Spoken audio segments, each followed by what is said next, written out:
እንዲሁም ያርዱላቸው ዘንድም ላሞች ይዘው መጥተው ብፁዕ አባታችን ወዳለበት ወደ ተራራውም መጡ።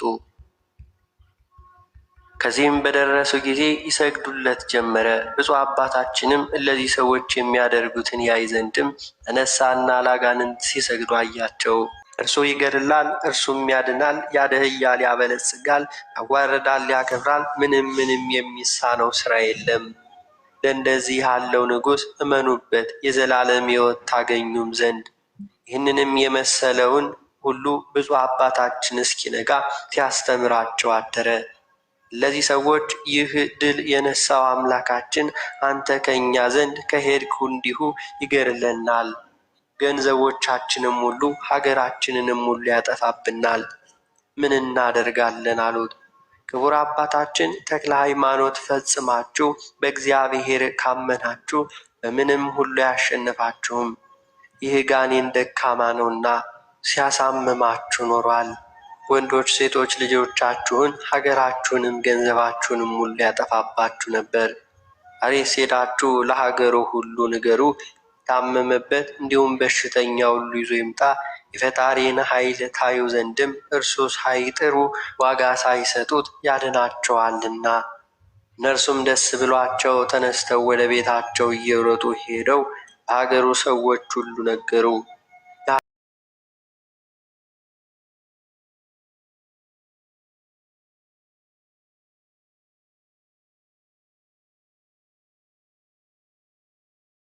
አሉት። ብፁዕ አባታችን የተሸከሟቸውን ሰዎች ፈጥናችሁ ወደ እኔ አምጧቸው አላቸው። ወደ እርሱም ሲያመጧቸው እንዲሁም ያደሩባቸው አጋንንት ጮኹ።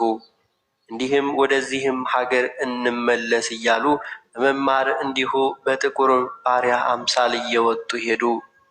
እንዲሁም ዝንጀሮም መስለው የወጡም አሉ። ሸሽተውም ከዱር ከገደል ወጡ።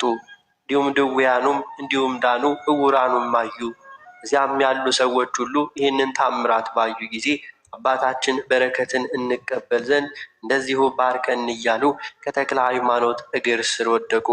እኔስ በፈጣሪ ስም አምናችሁ ሳትጠመቁ በረከትን አልሰጣችሁም፣ የአጋንንት ወገኖች ናችሁና አላቸው።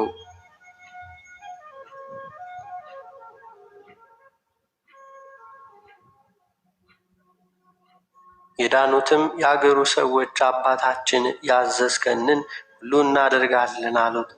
በእግዚአብሔር ስምም አምናችሁ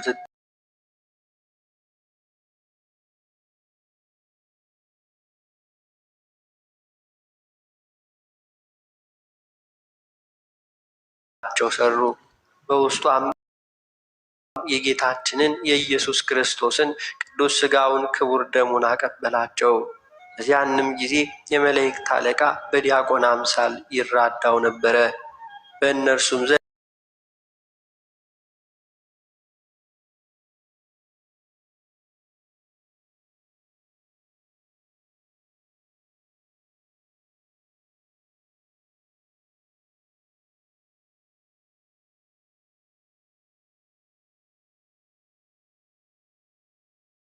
ሰብስቦ ባስተማርኳችሁ ሃይማኖትንም እንዲሁ አጽኑ፣ እርስ በርሳችሁ ተፈቃቀሩ፣ እንግዳ መቀበልን አትዘንጉ፣ እኔ ፈጣሪ ወደ ላከኝ እሄዳለሁና አላቸው።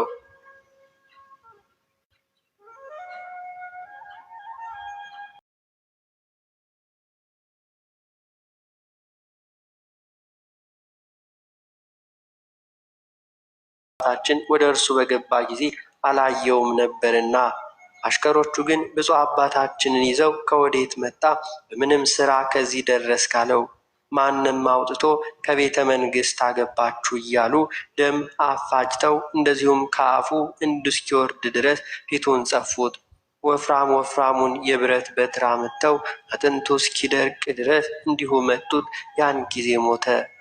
የዱር አራዊትም ይበሉት ዘንድ በርኑን አንስተው ከተራራው ስር ጣሉት።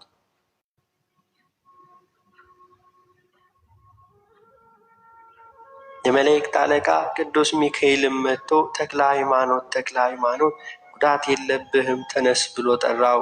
ብፁዕ አባታችን የተኛ ሰው እንደሚነሳ ፈጥኖ ተነሳ። ቁስሉም ዳነ፣ ከደዌውም ዳነ። መከራውም ፈጽሞ እንዳላገኘው ሆኖ ዳነ። ይህንን ሟርተኛም አንተ ድል ታደርገዋለህና ሄደህ ተዋጋው አለው። ብፁዕ አባታችን በመንፈስ ቅዱስ ላይ ጎልምሶ ሄደ። ወደ ተራራው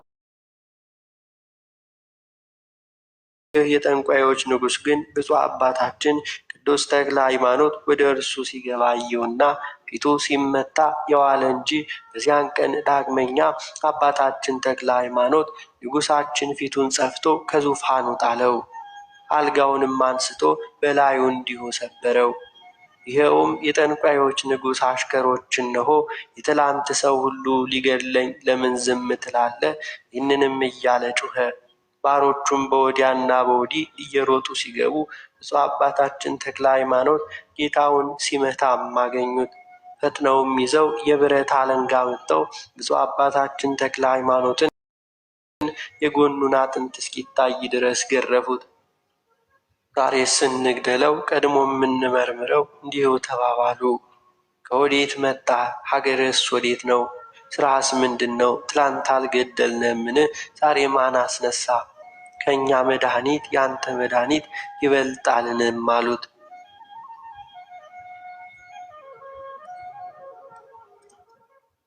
ክቡር አባታችን አቡነ ተክለ ሃይማኖትም በእውነት ከእናንተ ፈጣሪ የኔ ፈጣሪ ይጸናል። እኔ መድኃኒት አላውቅም፣ የእናንተ መድኃኒትን ሁሉ ላጠፋ መጥቻለሁ እንዳላቸው ሀገርህ ወዴት ነው አሉት። ብፁዕ አባታችን አቡነ ተክለ ሃይማኖትም ሀገሬን ለውሾች እናገራለሁን? ነገር ግን ውሾች ከእናንተ ይሻላሉ፣ ጌታቸውን ያውቃሉ አላቸው። ይህን ባላቸው ጊዜ የውስጥ ዕቃቸው እስኪታይ ድረስ 2 ጊዜ ገረፉት። ደሙም እስኪፈስ ድረስ ውሃ እንዲሁ ወረደ።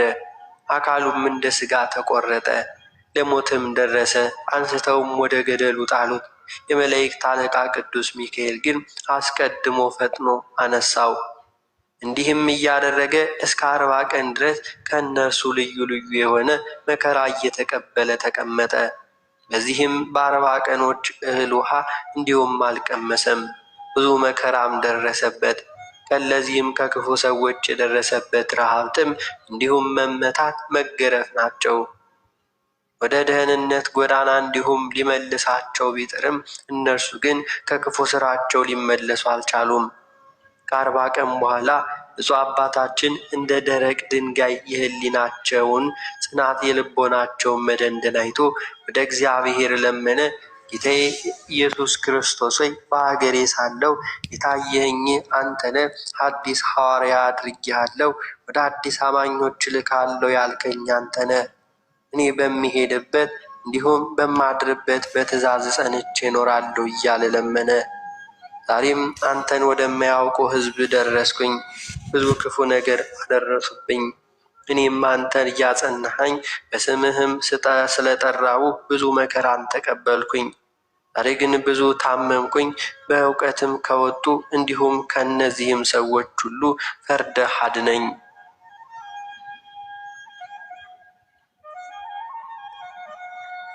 እንደ አቤሮንና እንደ ዳታን ተከፍታ ትውጣቸው ዘንድም ምድርንም እዘዛት። እንደ ቆሬ ልጆችም ከተማ ሳታቃጥላቸው ዘንድም በእነርሱ ላይ ኃይልህን ግለጥ። የጋለ ቃልህ ግን እንዲሁ ለእኔ ለአገልጋይ ይከራከርልኝ እያለ ለመነ። እንዲህም እያለ ከጸለየ በኋላ ወደ ተራራው ወጣ። ከሀገሩም ሁሉ የተሰበሰቡ ጠንቋዮች አንድ ወገን ሆነው ለንጉሳቸው ሊሰግዱ እንዲሁ አገኛቸው። ብፁዕ አባታችን ተክለ ሃይማኖትም ከመካከላቸው ገብቶ ቆመና አንቺ ምድር እነዚህን ክፉዎች ሰዎች አፍሽን ከፍተሽ ትውጫቸው ዘንድ በእኔ ቃል ያይደለ በእግዚአብሔር ቃል አዝዤሻለሁ እያለ አሰምቶ ተናገረ። ወዲያው ተከፍታ ጠንቋዮቹን ሁሉ ከሃዲዎችንም ንጉሳችን ጋር እንዲሁ ዋጠቻቸውና አንደኛውን ወደ ሲኦል አወረዱት። ብፁዕ አባታችን ይህንን አይቶ እግዚአብሔርን አመሰገነ። ገጸ ረድኤት በእኔ ላይ ሁሉ ተገለጸ። ዛሬ ልቦናዬንስ ደስ አሰኘኸውን? በሁሉም የአማልክትስ ፈጣሪ አንተ ነህና የነገስታት ገዥ አንተ ነህ። ብፁዕ አባታችን በተራራው እንዲህ እያለ ወደ ጠንቋዮቹ ማደሪያ ሲመላለስ በብርና በወርቅ የተሰሩ ጣዖታቶችን አገኛቸውና ድንጋይ አንስቶ ቀጠቀጣቸው፣ የሚሰዉበትንም ሁሉ አፈረሰ። ብፁዕ አባታችን ከመሸ በኋላ ከታላላቆች ዛፎች በአንዲቱ ዛፍ አጠገብ ቆሞ ጸለየ። በዚያን ሲጸልይ ስፍር ቁጥር የሌላቸው እልፍ አእላፍ አጋንንት መጡ።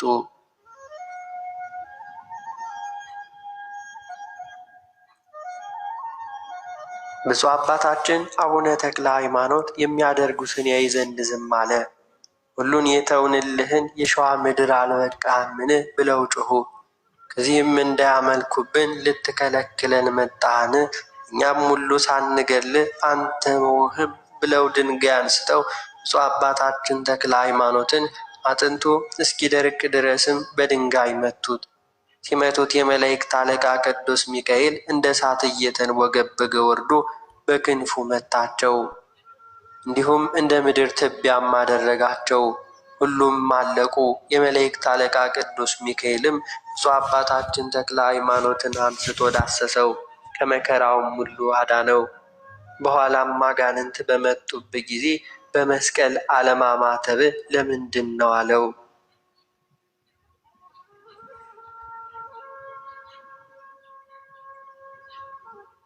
ብፁዕ አባታችን ሥጋዬን ቢገድሉ ነፍሴን መግደል አይቻላቸውም። ምን ያደርጉኛል? ነገር ግን ከእኔ ጋር በመዋጋታቸው የምስጋና ዋጋዬን ስላበዙልኝ ደስ ይለኛል። እንዲሁም አላቸው። የመላእክት አለቃ ቅዱስ ሚካኤልም ወዳጄ ተክለ ሃይማኖት ጠላትህን እየተዋጋ በሚመጣበት ሥራ ሁሉ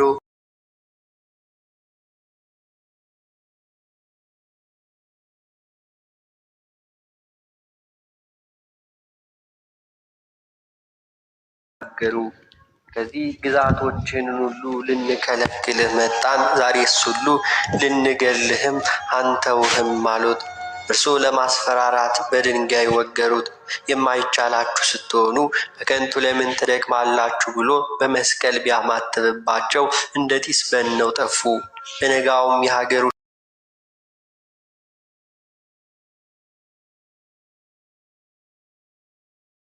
ጣዖቶቻችን ለምን አገኘናቸው? ማንስ ሰበራቸው? አሉ።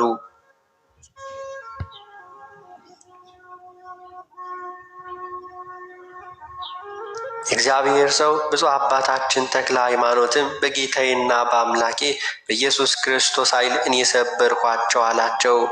ከኔ እጅም ራሳቸውን ማዳን ያልቻሉ ለዚህ ደካማዎች ሌላውን ማዳን እንደምን ይችላሉ? ትንፋሽ የሌለው እዚህ ድንጋዮች ሁሉ ምን ያደርጉላችኋል? አላቸው። እርሱን አይተው ከየት መጣህ? አሉት። ብፁዕ አባታችን ተክለ ሃይማኖትም እኔስ ከጌታዬ ከኢየሱስ ክርስቶስ ታዝዤ የምትስቱባቸው የጣዖታት ቤት ሁሉ መስገጃችሁን አፈርሱ ዘንድ ከሀገር ሁሉ መጣሁ አላቸው። የታስከላከህ እስኪ ከእኛ ዘንድ እጅ ሁሉ ሊያድንህ እናያለን። ጣዖቶቻችንም ሁሉ እንዳጠፉብን አንተን ሁሉ እናጠፋለን ብለው ይዘው ደበደቡት። ነፍሱ ከሥጋው ሁሉ ለመለየት እስከምትደርስ ድረስ መከራም አጸኑበት። እኩሌቶቹ ንጉሡ የሚያመልካቸውን ጣቶች ፈረውድም የሚባል ሰው ወሰደው። ለዚያም ሀገረ ገዡ ጋኔን የሚጥለው ልጅ ነበረው። ይህም ሀገረ ገዥ ወደ ቤት ሁሉ ለመግባት ሲመለስ ልጁ ሊቀበለው ወጣ። ያን ጊዜ ጋኔኑ በሰው ፊትም ጣለው። ሁሉም ደነገጡ። እንዲሁም ፍስሐ ሲሆን እኔ ካንተ ምን አለኝ ብሎ ሰይጣኑ ጮኸ። አዲሱ ስምህን ሁሉ መጥራት አይቻለኝም። መከራ ሁሉ ታጸናብኝ ዘንድ ከዚህ ማን አመጣ? ቀድሞ የሸዋ ክፍለ ሀገር ሁሉ እንዲሁ ተውሁልህ። እነዚህ አልበቁ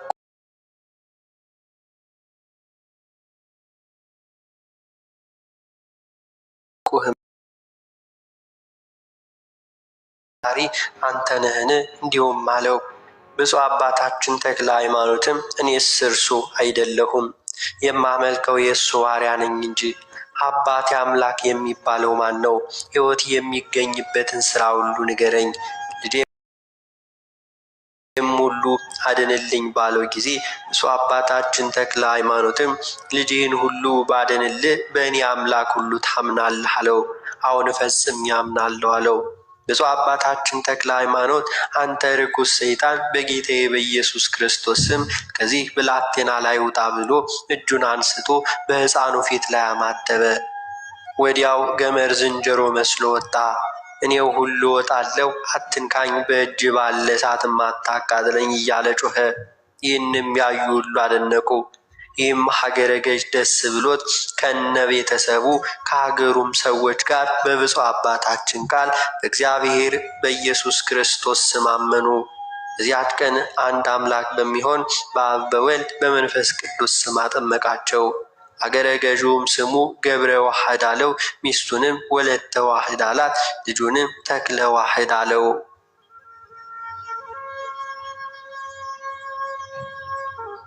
ከጥቂት ቀንም በኋላ ክቡር አባታችን ተክለ ሃይማኖትን ያዙት። የሀገሩ ሰዎች ሽማግሌዎች መጥተው አገረ ገዢው ጣዖታቱንም ያጠፋ ይህ ሰው ከንጉሱ ዘንድ እስክናደርሰው ድረስ ጠብቅ ስላሉት ይህን ሹም ደህና አድርጌ እጠብቀዋለሁ አላቸው። ብፁዕ አባታችን ተክለ ሃይማኖትም ለዳሞት ሰዎች የክርስቶስን ሕግ የሚሆን ሃይማኖተ ወንጌልን እያስተማረና በሀገራቸው የታመሙትን ሁሉ እያዳነ 3 ወር ተቀመጠ። 3 ወር ከተፈጸመ በኋላ መኳንንቱ መጥተው ገብረ ዋህድን ጠብቅልን እያልን ሰው ሁሉ ስንሰጥ ወደ ንጉሱ እንወስድ አሉት። እሱንስ ሁሉ አልሰጣችሁም፣ አብሬ ከእርሱ ጋር እሞታለሁ እንጂ አላቸው። እነርሱስ ሁሉ ካልሰጠን እንዲሁም ሁላችሁም ገደል ሁሉ እንደምንሰዳችሁ ወቁ፣ ብዙ መከራ ትቀበላላችሁ አሉት። እንዲሁም ሊጣሉትም ሊካሰሱትም ወደ ንጉ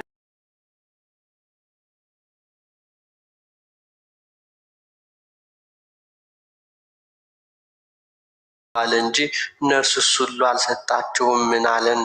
ይህንንም ብሎ ከሰሱት። ንጉሥ ሆይ የአንተ አማልክትን ሁሉ ክዷቸዋል እንደሆነ እኛም እናውቃለን አሉ።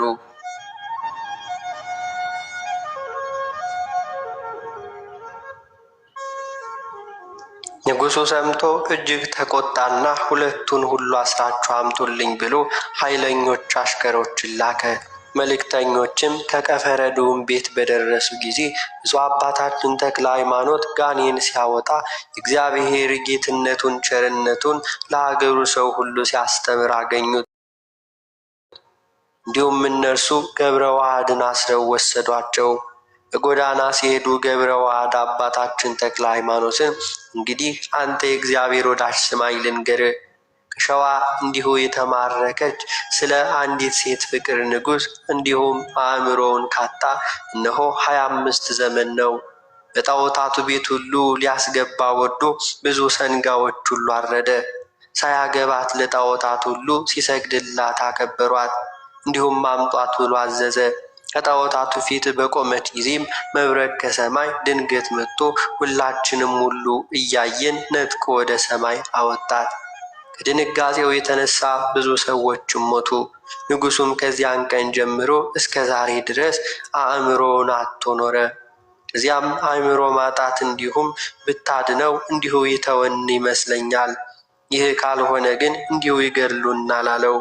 ብፁዕ አባታችን ተክለ ሃይማኖትም ገብረ ዋህድ መከራውን ሁሉ ትፈራለህን አለው።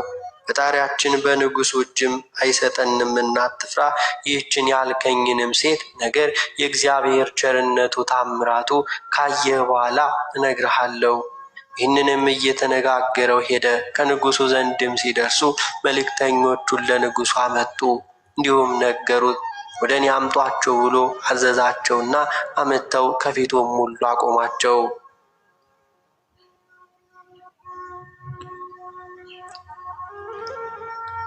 ብፁዕ አባታችን አቡነ ተክለ ሃይማኖትም ሀገራችንን የምታጠፋ አንተ ክፉ ሰው ሀገር ወዴት ነው ባለው ጊዜ ብፁዕ አባታችን ተክለ ሃይማኖትም አንተ ጎስቋላ አእምሮህን ያጣህ እኔ ሳታውቅ ሀገሬን ሁሉ ትጠይቀኛለህ አለው። ሞቶሎሚም ሀገር ወዴት ነው? ወገንህስ ምንድን ነው አለ። እንዲሁም ብፁዕ አባታችን ተክለ ሃይማኖት እኔስ ከምስራቅ የወጣው የክርስቶስ ወገን ነኝ አለው። ንጉሡም ከዚህ ማን አደረሰህ አለው። ብፁዕ አባታችን ተክለ ሃይማኖትም በሀገር ያሉ ጣዖታትንም ሁሉ ላጠፋ ጌታ ኢየሱስ ክርስቶስ ልኮኛል አለው። ንጉሡም በሰማ ጊዜ ተቆጥቶ የኔ ጣዖትን የምታጠፋ አንተ ሊያመልኩ መጥተሃልና አለው። የኔን አማልክት ባጠፋ ጊዜ እኔስ የስልደኔ ልጅ አንተንም አጠፋሃለሁ አለው። ከዚህም በኋላ ሞቶሎሚ ወደ ገብረ ዋህድ ተመልሶ በፈረውድም አንተ ትዕቢተኛ ቸልተኛ፣ ይህ ሰው ወደ እኔ እንዳያመጡ የከለከልከው አንተ ነህ አለው። አባቶች ያላዩትን በእጁ የተደረጉትን ድንቅ ታምራት አይቻለሁና ሆን እንዲሁ ከልክያለሁ አለው። ምን ሲያደርግ አየኸው አለው።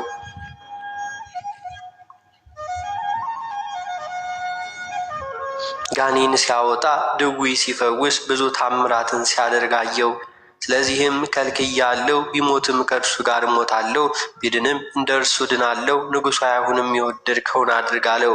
ንጉሡም ተቆጥቶ እስኪ እሱ ሲያይህ አያለው ብሎ 2 ቀፎ አምጡልኝ ብሎ አዘዘ። 2ቱንም በ2 ቀፎዎች አድርጋችሁ የቀፎውንም አፍ ዘግታችሁ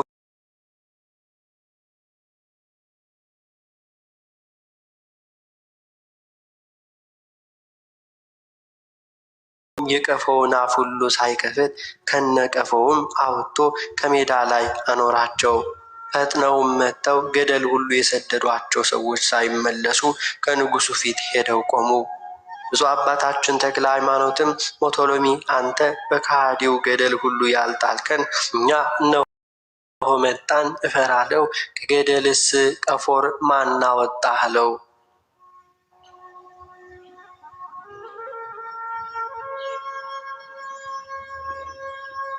ብፁዕ አባታችን ተክለ ሃይማኖትም ሁሉ የሚቻለው ፈጣሪ ከገደል ሁሉ አወጣን አለው። ይህንንም ሲነጋገሩ ገደል የሰደዷቸው ሰዎች መጡ። ባዩአቸውም ጊዜ እጅግ ደነገጡ። እንዲሁም ቀፈረውድም በእውነት አምኗል፣ እኛም በዚህ ሰው ፈጣሪ አምነናል፣ ከገደልም ሞት ሁሉ ራሱን ሌላ ያዳነ በዚህ ሰው ፈጣሪ አምነናል አሉ። ብፁዕ አባታችን ተክለ ሃይማኖትም ፈጽማችሁ መኑ፣ ኋላ ከዚህ የበለጠ ታያላችሁ አላቸው። ሞቶሎሚም እሊህ ሰዎች ሁሉ ሊያታልሉኝ በጎዳና ተማሪ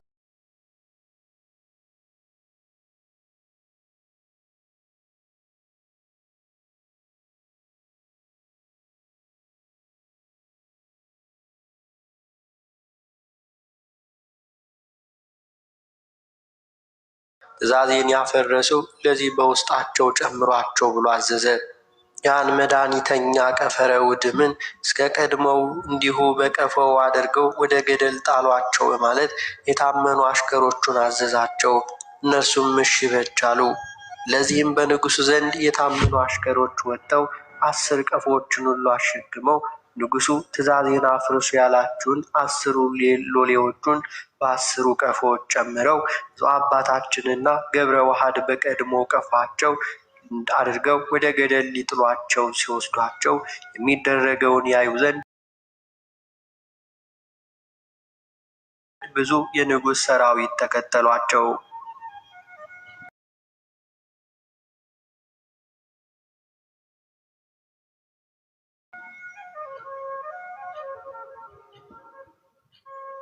ከገደሉም አፋፍ በደረሱ ጊዜ አስቀድሞ ብፁዕ አባታችን ተክለ ሃይማኖትን ጣሉት። ቀጥሎም ገብረ ዋህድን ከእርሱ በኋላ 10ሩን ጣሏቸው። ያን ጊዜ የመላእክት አለቃ ቅዱስ ሚካኤል ወርዶ እንደ ቀድሞው በክንፉ ተቀብሎ ከሜዳ ወጥቶ አስቀመጣቸው። ዳግመኛም ከቀፎው አወጣቸው። ብፁዕ አባታችን ተክለ ሃይማኖትም በፈጣሪህ እስከሚያምን ድረስ ይህን ከሃዲ ሁሉ አሳፍረው አለው። እሊህም ገድለው የጣሏቸው ሰዎች የወደቁ መሰላቸው እንጂ እግዚአብሔር መልአክ እንዳወጣቸው አላወቁም። እሊህም በንጉሡ ዘንድ የታመኑ ሰዎች ቁጥራቸው 24 ነበረ።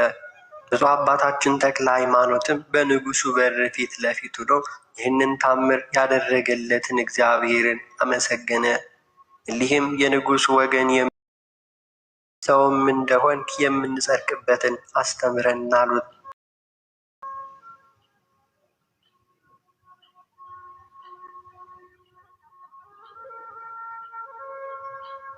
ብፁዕ አባታችን ተክለ ሃይማኖትም እኔስ አምላክ አይደለሁም የአምላክ ባሪያ ነኝ እንጂ፣ አምላክስ ኢየሱስ ክርስቶስ ነው፣ በሦስትነቱ የሚያምኑበት የዘላለም ሕይወት የሚሰጥ እርሱ ነው አላቸው።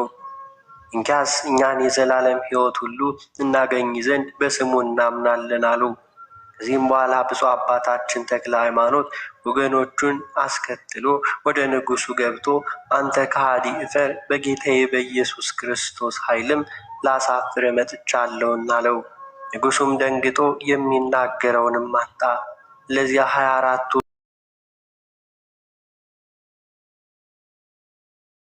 ሎሌዎችም መጥተው ቀድሞስ ንጉሡ እንደተናገረ ገደል ያልጣልኋቸው መስሎን ነበር። እኛስ ሀገረ ገዡ ብዙ ገንዘብ ሰጥቶ እንዲሁም አታሏቸዋል ብለን ነበር። ዛሬ ግን እኛ ለዚህ ክፉ አድራጊዎች እንዲሁም ካሳታቸው ሰዎች ጋር ጣልናቸው እየተባባሉ ከንጉሡ ደጅ ደረሱ። አፋቸው እንደ ቀድሞው ተዘግቶ 12ቱ ቀፎችን አገኙ። ደንግጠውም ወደ ንጉሡ በገቡ ጊዜ 12ቱ ሰዎች ከንጉሡ ፊት ቆመው አገኟቸው። ከእነርሱም አንዱ ብፁዕ ተክለ ሃይማኖትም እንደዚሁም ንጉሡ ስለ ክፋቱ ይዘልፈው ነበረ። ሊህም ሎሌዎች እጅግ እያደነቁ ቆሙ።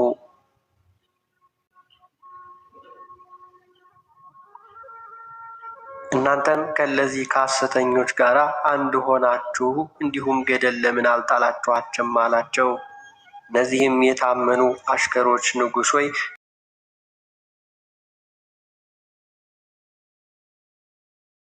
እኛስ አንተ እንዳዘዝከን ፈጥነን ጣልናቸው፣ ሐሰትንም እንዳልተናገርንህ እንዲሁም ሰራዊትንም ጠይቃቸው፣ ስንጥላቸውም ያዩ ዘንድም ከእኛ ጋር ብዙ ጎብኚዎችም ነበሩና።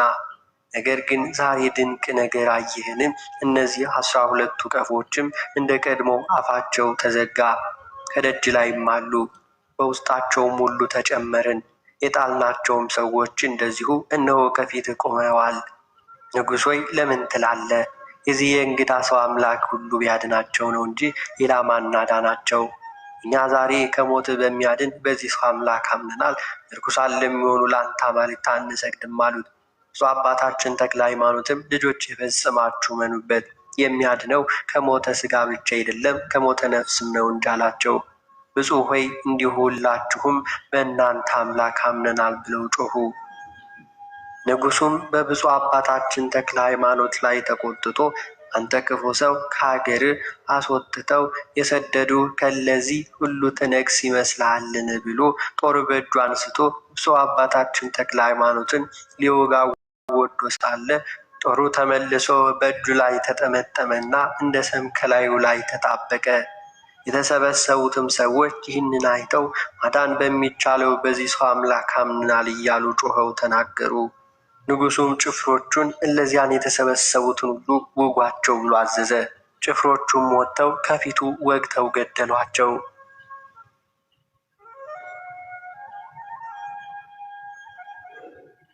በዚያም ቀን በከተማው ደማቸው እንደ ውሃ ፈሶ የሞቱ ሰዎች ቁጥር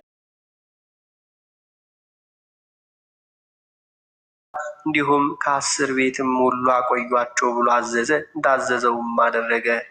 መንፈቀ ሌሊት ሲሆን ለብፁዕ አባታችን ተክለ ሃይማኖት ቅዱስ ሚካኤል ተገልጾ ተነጋገረው።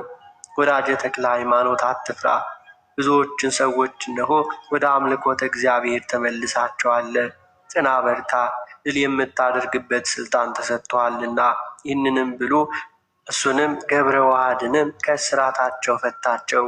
በነጋ ጊዜም ንጉሡ ተክለ ሃይማኖትን አምጡት ብሎ ወደ እስር ቤትም መልእክተኞችን ላከ። ፊቱ እንደ ፀሐይ እያበራ ቆሞ ሲጸልይ እንዲሁም አገኙት። መልእክተኞች ንጉሡ ይጠራሃል አሉት። ብፁዕ አባታችን ተክለ ሃይማኖትም ከመንፈስ ቅዱስ ልጁ ከገብረ ዋህድ ጋር ሄዶ ከንጉሡ ፊት ቆመ። ንጉሡም መልእክተኞችን እንዲሁ ከእስራታቸው ማን ፈታቸው አላቸው።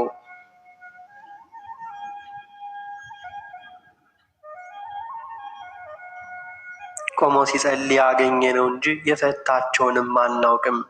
እጁንም እግሩንም እንዲሁ ተፈተው ነበር። ገብረ ዋህድም ከእነርሱ ጋር ሆኖ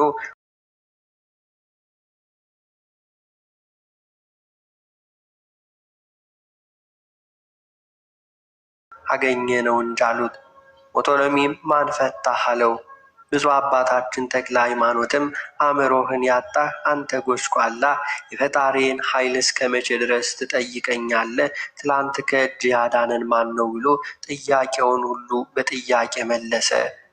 ትላንትስ በመድኃኒት ዳንክ ብሎ ቀኝ እጁ ትላንት በያዛት ጦር እንዲሁ ተጠቅላበት በእጁም ጦሩ አንሳና እንዲሁም ብፁዕ አባታችን ተክለ ሃይማኖቱን ሊወጋው ወዶ ሳለ ጦሩ ከእጁ ጋር ተጣበቀች። ክንዱ ሰለለ፣ ደረቀ፣ እንደ ድንጋይም ሆነ። እኔን ገድሎ መንግስቴን ይቀማኝ ዘንድም ሀገሬን የሚያጠፋ ዘንድ ይህ ሟርተኛ ከየት መጣ እያለ ጮኸ። ብፁዕ አባታችን ተክለ ሃይማኖትም እኔ የመጣው ልገድልህ አይደለም፣ አንተንም ላድን ሀገርህንም በሃይማኖት ላንጽ ነው እንጂ መንግስትህም ውሾች እንደሚረግጡት እንደ አደባባይ ጭቃ ይመስለኛልና መንግስትህ ይቅርና እንዲሁም ከቤትህም ያለ የምድር ትቢያስ እንኳን አይሻልምን? አትጩህ፣ በፈጣሪ በእግዚአብሔር እመን ያድንሃል። ይህ ባይሆን አንተ አማልክትህም አትድኑም በላቸው። ይህም ባለው ጊዜ ከአማልክትህም በኩል በሽታ የሚያድኑ የቱ ነው አለው።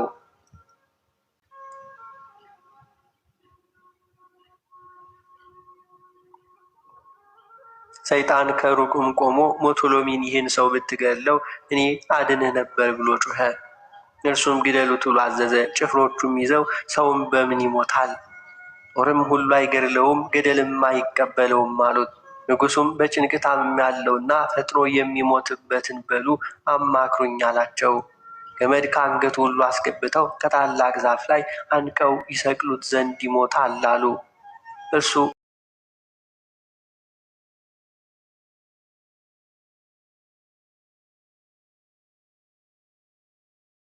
እንደነገራቸውም ፈጥናችሁ አድርጉ አላቸው። ብፁዕ አባታችን ተክለ ሃይማኖትም እሱን አውጥተው ከአንገቱ ገመድ አስገብተው አንቀው ሁሉ ሲሰቅሉት እንዲሁ ወደዱ። የንጉሡ ሰራዊትም ሞቱን ሁሉ እናያለን ብለው ተከትለው ሄዱ።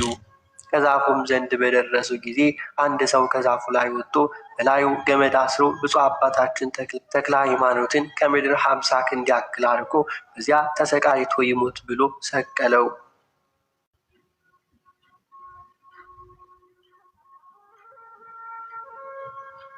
ይህንም ገመድ ያሰረው ሰው ሲወርድ ከዛፍ ላይ ወድቆ አጥንቱ ተሰባብሮ በክፉ አሟሟት ፈጥኖ ሞተ።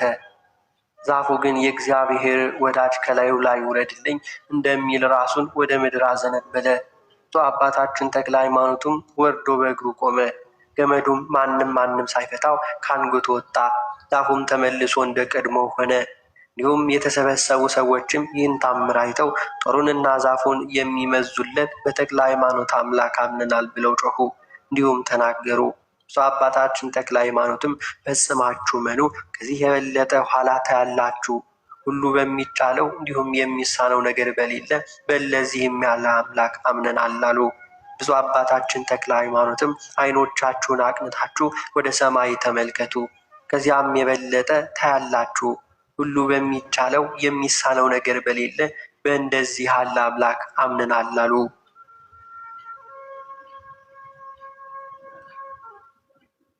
ብፁዕ አባታችን ተክለ ሃይማኖትም ዓይኖቻችሁን አቅንታችሁ ወደ ሰማይ ተመልከቱ፣ ከዚህም የበለጠ ታያላችሁ። ዓይናችሁን አቅንተው ሲመለከቱ መላእክት የብርሃን አክሊል ይዘው አዩአቸው። አባታችን ይህ የምናየው ምንድን ነው አሉት። እነሆ ንጉሡ እናንተን ገድሏችኋል ብሎ ያዛል።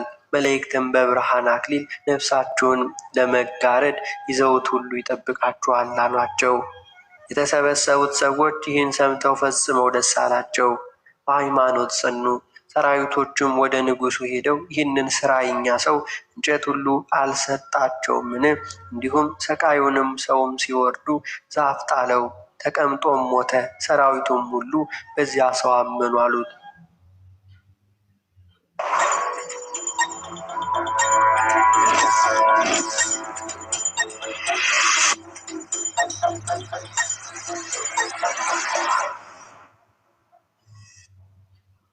በዚያ ሰው አመኑ አሉት።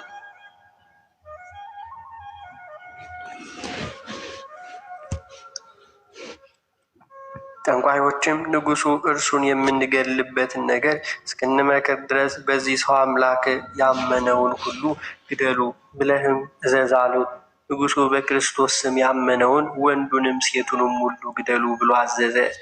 የንጉሡ ጭፍሮች ሰይፋቸውን አመጡ፣ መዘውም በክርስቶስ ያመኑትን ሁሉ ገደሏቸው።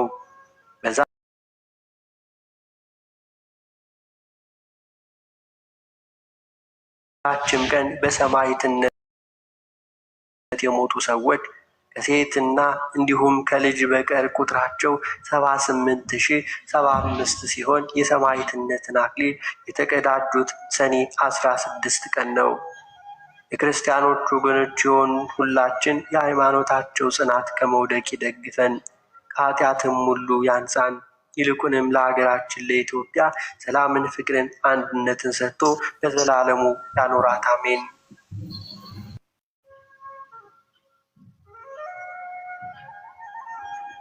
አባታችን ሆይ በሰማያት የምትኖር፣ ስምህ ይቀደስ፣ መንግሥትህ ትምጣ፣ ፈቃድህ በሰማይ እንደሆነች እንዲሁም በምድር ትሁን። የዕለት እንጀራችንን ስጠን ዛሬ፣ በደላችንንም ይቅር በለን እኛም የበደሉንን ይቅር እንደምንል። አቤቱ ወደ ፈተናም አታግባን ከክፉ ሁሉ አድነን እንጂ መንግሥት ያንተ ናትና፣ ኃይል፣ ክብር፣ ምስጋና ለዘላለሙ አሜን። እመቤታችን ቅድስት ድንግል ማርያም ሆይ በመልአኩ በቅዱስ ገብርኤል ሰላምታ ሰላም እንልሻለን። በሐሳብሽ ድንግል ነሽ፣ በሥጋሽም ድንግል ነሽ። አሸናፊ እግዚአብሔር እናት ሆይ ሰላምታ ላንቺ ይገባሻል። ከሴቶች ሁሉ ተለይተሽ አንቺ የተባረክሽ ነሽ፣ የማኅፀንሽ ፍሬ የተባረከ ነው። ጸጋን የተመላሽ ቅድስት ሆይ ደስ ይበልሽ፣ ሁሉ እግዚአብሔር ከአንቺ ጋር ነውና ከተወደደው ልጅሽ ከጌታችን ከመድኃኒታችን ከኢየሱስ ክርስቶስ ዘንድ ይቅርታና ምሕረቱን ለምኝልን ኃጢአታችንንም ያስተሰርይልን ዘንድ ለዘላለሙ አሜን። የተከበራችሁ የልዑል እግዚአብሔር ቤተሰቦች አሁንም ይህንን ቪዲዮ አንድ ጊዜ ላይክ በማድረግ ያለንን ድጋፍ እናሳይ። እንደዚሁም በኮሜንት ሴክሽናችን ላይ ሁልጊዜ የእናንተን ሀሳብና አስተያየት ስለምንከታተል ያላችሁን ሀሳብ አስተያየት አስቀምጡልን። ሀሳብ አስተያየት ከሌላችሁ እንደዚሁ አሜን ብላችሁ በመጻፍ ያለውን ድጋፍ አሳዩ። አሜን ማለት ይሁንልን ይደረግልን ማለት ነውና።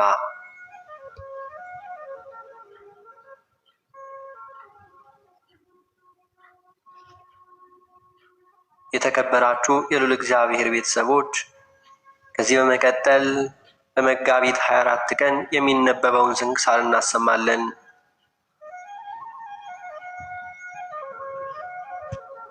በስመ አብ ወወልድ ወመንፈስ ቅዱስ አሐዱ አምላክ አሜን። አንድ አምላክ በሚሆን በአብ በወልድ በመንፈስ ቅዱስ ስም መጋቢት 24 በዚች ቀን እስክንድርያ ለተሾሙ አባቶች ሊቃነ ጳጳሳት 59ኛ የሆነ ቅዱስ አባት የእስክንድርያ ሊቀ ጳጳስ አባ መቃርስ አረፈ። ይህም የከበረ አባት ሳብራ ከምትባል ሀገር ነው። ከታናሽነቱ ጀምሮ ይህንን ዓለም ንቆ ትቶ የምንኩስና ልብስ ሊለብስ ወደደ። ወደ አስኬትስ ገዳምን በመግባት በታላቁ አባት መቃርስ ቤተ ክርስቲያን ውስጥ መነኮሰ። በተጋድሎም ተጠመደ።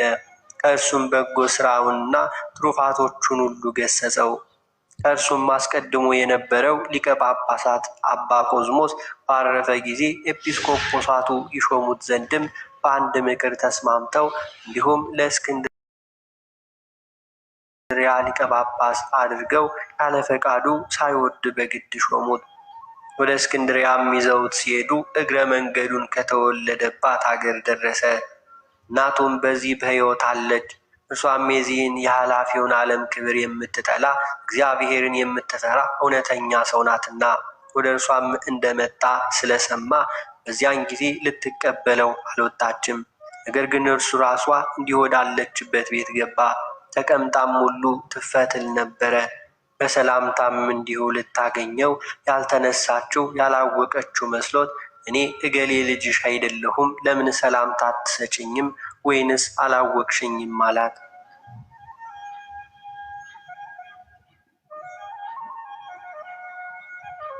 እርሷ እኔ አውቄሃለሁ፣ ራስህንም ሁሉ ያላወቅህ አንተ ነህና እንዲህም በሊቀ ጵጵስና ክብር እንዲሁ ሆነ። ከማይህ ሞተህ ተገንዘህ ባየህ በወደድኩ ነበር። ከአሁን በፊትም የምትጠይቀውን በራስህ ኃጢአት ብቻ ነበረ። ከዛሬ ጀምሮ ግን በምዕመናን ሁሉ ኃጢአት ነዋ ብላ እንዲሁ መለሰችለት። ከዚህም በኋላ ሁሉም በአንድነት አለቀሱ። ይህም እናቱ የተናገረችው ነገር በልቡ አደረ። ስለ ራሱም ድነትና የምዕመኑንም ነፍሳቸውን ለማዳን መጽሐፍትን በማስነበብ እንዲሁም በመምከርና በመገሰጽ እያነቃ ሲታገል ኖረ።